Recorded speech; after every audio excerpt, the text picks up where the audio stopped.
Fiasco. It's good to see you again, man. Nice things, brother. And doing well, man. And I know it's been a good 2010, but the first thing I want to talk about is something that I think is bigger than music, man. What you did with Kenna, Kilimanjaro. Yeah. I've had the chance to interview Kenna, and I know one thing about him is he exudes a lot of passion. So I'm sure when he came up to you, the passion that you heard from him in talking about the issue, was it easy to say yes to that? Yeah, I consider Ken a good friend, beyond music, beyond the industry. So when he bought it to me, he bought it to me as a friend. Yeah. There was some professional kind of attachments to it and what have you, but it was more so just for the experience and what it was really about. It was more so a personal thing for him than it was a professional or anything like that. With it being so close to his family, and actually having people in his family that have died and have been stricken with waterborne diseases. So for him, it was even way bigger than any of us, because it was like he was marching for his family, climbing for his family, so to speak. So right off the bat, I was like, yeah, I'm down. Right. I'm down. Let's do it. And one thing we only got to see as an audience on TV. You really went through 7 days with 40-some people. Once you went up and got down, talk about the perspective you had, because it has to be a very life-changing experience, man. Yeah, it's definitely it reboots how you think about the world. You know what I'm saying? The necessities, and the unnecessary things kind of really become really super defined. Yep. When you're on the mountain, you can't run, because you contract pulmonary edema, which is basically you drown. Right. You everything is a pace. Everything at its own pace, at its own time. You have to travel light. You know what I'm saying? Like, it's just bare necessities, with some luxuries here and there in the midst. It wasn't like a bare bones. Right. Just run up the mountain with a pack on your back. But even with that, coming from a place of such excess and wealth and everything else, to be there and for it to be all stripped away, all your fame, everything is just kind of like gone. And then to come down from that, you totally kind of reassess, start to repurpose things in your life, and you place importance on certain things, and you strip away importance from things that were once important. It's very revolutionary. Yeah. It's a very spiritual revolution that took place for me. Anyway, coming down and fully digesting it, and every piece and part, from just going to Africa to doing something as massive as climbing Mount Kilimanjaro.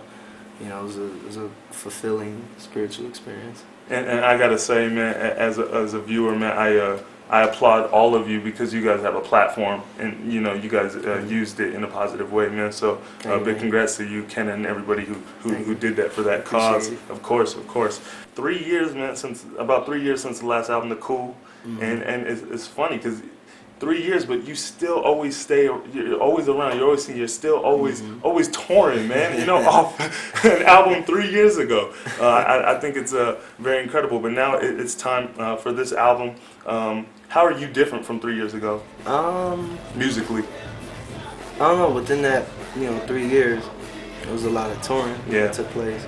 I got an opportunity to tour multiple times with different groups and individuals from completely different genres of music, like completely different stratospheres of music, and being in front of their audiences and being in front of mixed audiences, and I'm talking like 6, 7, 8, 9, 10 world tours. Find yourself in different places, and some places that you thought was super exotic turned out to be super duper normal. Right. And then other places that you thought would be normal would be kind of off the chain crazy. So it's just that learning process, learning different things, seeing different things, becoming aware of what it's all about, because there's a certain ignorance when you come into the game, even 2 albums deep, 1 album deep, even 3 albums deep. Unfortunately, some people 7, 8, 9, 10 albums deep, that you don't really get. Like, you lose the point, you lose the purpose of what you're here for. And I think over the past 3 years since The Cool, having all these different experiences just kind of fine-tune and sharpen what I want. I know exactly what I want musically. You know, it's like I want to make punk rock music, so I'm gonna make a punk rock band, and then I want all my hip hop music to be super positive. And in the light of everything right now, everything is like super negative. Yeah. You know, making super positive music is immediately radical. Yeah. I want to be radical and revolutionary in everything that I do. So it's like, it just focused me on what I really want to do, and being able to articulate it, you know, and spell it out and do it. Because to have the idea, and then I have to tool with people like the Prodigy, and you know, being different places in Tokyo, being different places in Canada or wherever, and then you start to understand how you can bring your ideas to reality, you know. And so that's what happened between there and now. Absolutely, man. I mean, that's a lot of growth right there.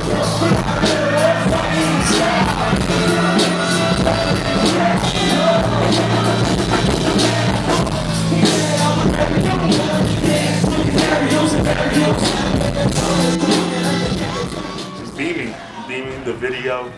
Elusive Media did an amazing job on it, man. We did a real good, did an amazing job on that. Now the Neptunes, you work with the Neptunes on that. I know you've worked with Chad and Pharrell before. There has to be a level of you know, familiarity and comfort in working with those two. Yeah, you know, I always look at those guys, Chad and Pharrell, and even Shay. Yeah, you know, Shay. Yeah. Just that whole movement, the whole Star Trek movement. I always look at that as an inspiration. You know, especially Pharrell. I think everybody can kind of trace some part of their DNA, fashion-wise, back to something that you know Pharrell did. You know, so for me, it's like an honor. You just on some straight fanness to just be like, yo, with the Neptunes, you know, and then just on a professional kind of level, you know, the expertise that they have with music amongst themselves, you know what I'm saying, and together as a unit is just out the roof. Yes. You know, they can come up with 90 different kind of tracks right there in your face, and you know, walk away from it like it's nothing, and then you think like they do this every day, you know. So just the depth that they have in music, and the music that they create, and the music they create for other people. So you know, it was a blessing to link with the big homies. Yeah. Again, we toured together and everything together, so we're like a big family. And I'm looking forward to the next album,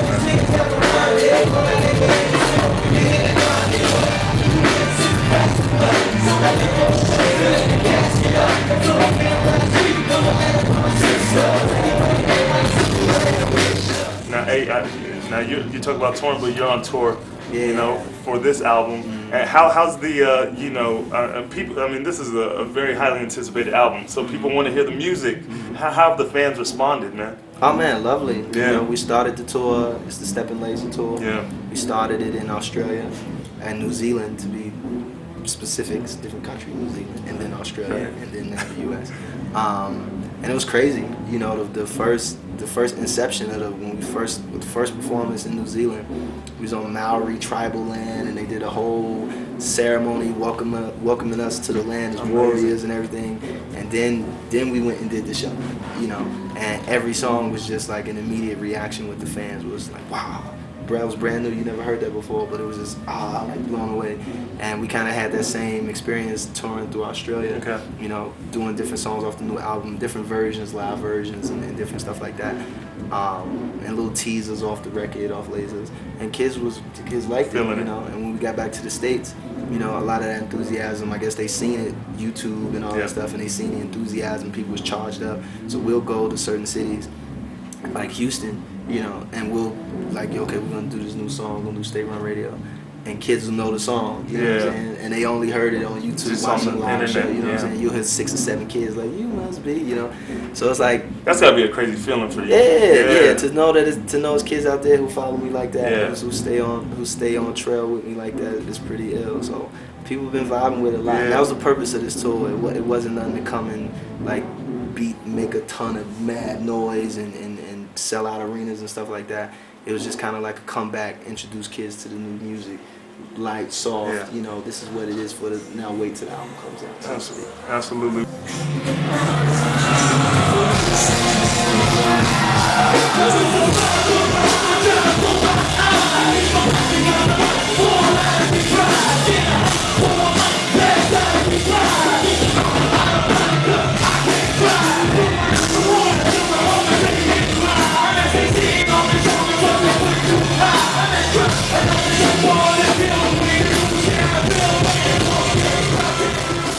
Lupe, and I think a lot of people look up to you, man. You're doing great things. You're very versatile.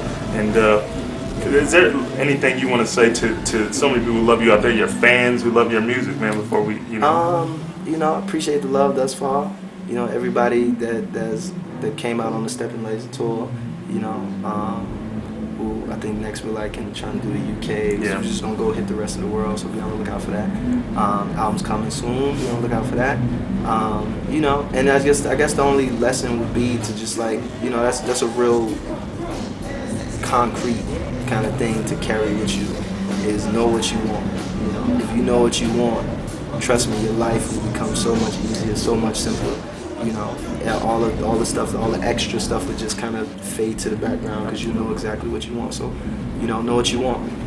Wise words from my man Lupe Fiasco. Anthony, Lupe Fiasco, Slamxhype. We out of here, man. Peace.